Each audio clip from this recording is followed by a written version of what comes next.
Hello ladies and gentlemen, today we're back in War Thunder and we're following Lunacae. Lunacae finds himself in the Panzer IV-G on the 38th parallel. I was thinking and talking to a few people through Discord, and it seems like a lot of people want more Pacific maps, and maybe the 38th parallel was added to try and quell those fears that we're just going to get city maps and European maps.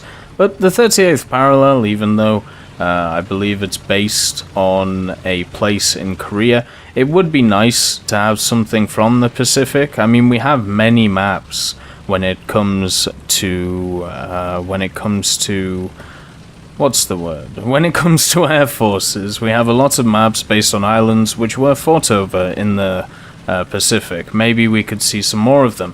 Now, this replay, I did record it in a slightly different update than what it was played in. That means there are a few jitters here and there, which you saw earlier, but overall, after the past 2 minutes or so, it disappears. But anyway, on the 38th parallel, Lunacae has decided to push quite aggressively forward. Instead of using the rocks for cover, he's taken a more proactive approach, pushing towards the enemy, trying to get into a position in the river where you can use the rocks in front of you to try and quell the enemies which are in front of you. Now, we are on a battle map here, so we don't have the standard 3-zone domination. Instead, we just have the 2 capture points, which take a hell of a long time to capture. So that basically means that Lunacae has a few options. Instead of just going straight to try and cap the enemy base, we can go around. We can use the rocks on the right side, which a lot of people use to defend from, and we can use them to try and push round, maybe flank the enemy in the back. Runs into a T-34, luckily he was able to see him first, lines up his gun. Both vehicles don't have stabilizers, so it's basically whoever gets the first shot and accurate shot off. Shoots him straight in the turret ring, the perfect place to shoot the early T-34s, especially the 1942, and does a wonderful job taking him out. Now we run into a KV-1, a little bit more of an issue. But luckily, he has his side turned to us, so we're able to pop him straight in the side, taking out his crew, knocking him out. That's already 2 kills, and as you can see, Lunacae has actually opted to go for much more of the medium aggressive route. A lot of people actually push up the hill on 38th parallel, trying to get into the spawn. Instead, Lunacae is trying to use the rice fields for some cover and push around, to try and push towards the enemy base. Now, this is kind of an interesting route. You don't really have a lot of cover, and there is a sniper position on the top of the map which can see you, and you can see where the KV-1 is basically. If he was paying attention, there are many places where he could be able to shoot Lunacae, but instead he decides to drive past. It is a dangerous road because you don't really know where the enemy is. They may be in the river, they may be coming out of their spawn. You can find yourself being sandwiched between 2 areas very quickly, but in this case, it has worked out for him. He's been able to get a lot of kills, and look at that shot. What a beautiful shot into the cupola. If you are ever struggling to shoot a tank, or penetrate a tank, the best thing you can try and do is try and hit straight in the cupola and take it out. So generally, that will get your shot to penetrate, and it will bounce down as long as you're using something with HE filler. If you're using Sabo, well, generally you don't worry about penetration, and if you're using solid shot, well, sucks to be you.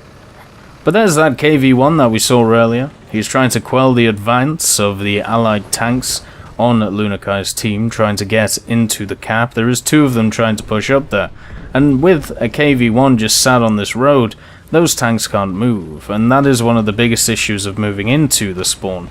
One of the better ways of actually doing it is just waiting at the end of the roads which come out of the spawn, and you will be able just to kill tank after tank after tank without any issues.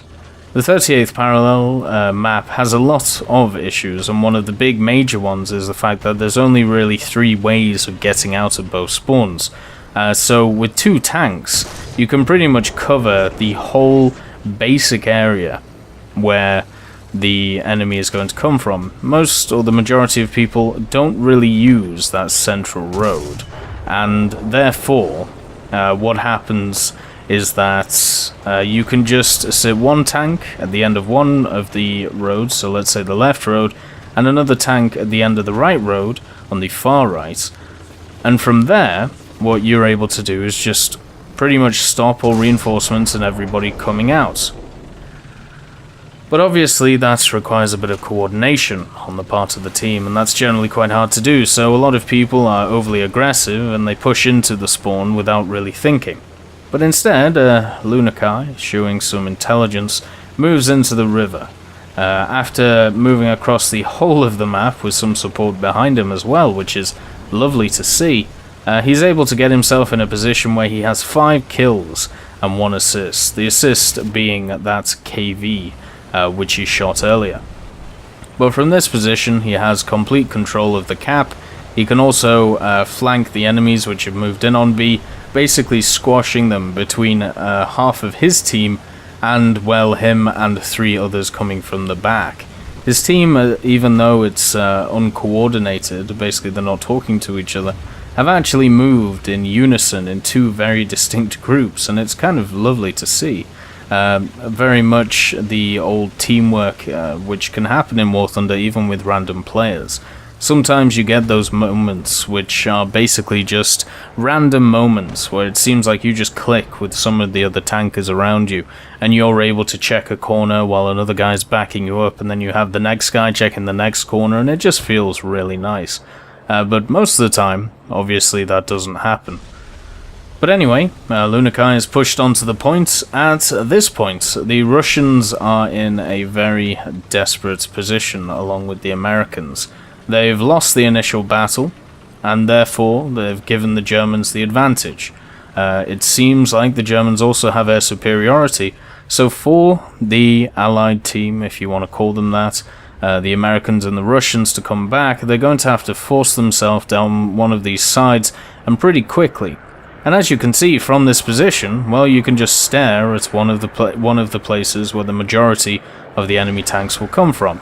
As I said, you can shoot, you can hold this position, you can hold this road from this position, and then the other side, the other road, with just 1 tank. Now there was a T-34 or a M10 which is kind of sat behind him, but now he's noticed him.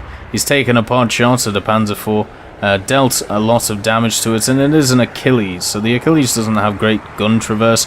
It has a pretty good gun on it, and it has a pretty bouncy turret, even though they have changed it recently. And can he get a shot off? He does take a shot, but he hits the mud in front of him. That was well done from the Achilles, knowing that he had to move straight away, but the Achilles does have quite a long reload, or at least compared to the Panzer IV-G. And also, going down that dip, well, your gun's going to be a bit bouncy, so maybe it's not the best idea. One of the issues with sitting on the point and trying to win the game is the fact that CAS, or stuff like the SB2M, will come in and try and bomb you. But that doesn't matter to Lunacae. Lunacae doesn't care about planes, as you can see, and he takes out that SB2M just to add an air kill to his list instead of just 6 ground kills. Even though it was an easy shot, it's still hard to hit aircraft. I struggle all the time to hit them, even with AA. I'm definitely not a master at it, like it seems like a lot of you are when I look at a lot of the replays. Just ridiculous shots shooting down aircraft from 1k or 2k out. I will be doing a highlights video with all of these wonderful moments, just because it just seems ridiculous to me that people are able to do it. But we have a Cromwell, who has a pretty nice reload, but doesn't have very nice armor. So the Panzer IV-G of Lunacae is able to penetrate the front of it quite easily, and is able to get 2 shots off, destroying the turret in the first one, going for another turret hit, maybe the gunner's back, and takes a third, and unfortunately the Cromwell's just moves slightly back, so therefore he isn't able to get the kill. But that Cromwell's really got his life really, well, he's got his decisions or his life cut out for him, whatever the saying is. I mean, he has 3 Panzers sat here. Oh, and there's a T-34. Isn't that a nice parting gift for this match? Good night, T-34. But with the CAS going over, his team were able to capture the points. And Lunacae ends up with a base capture, which is wonderful on a battle map, an air kill in the form of that SP2M. If he hadn't taken it out, I'm pretty sure he would have got bombed. 7 ground kills and 2 assists. A wonderful match.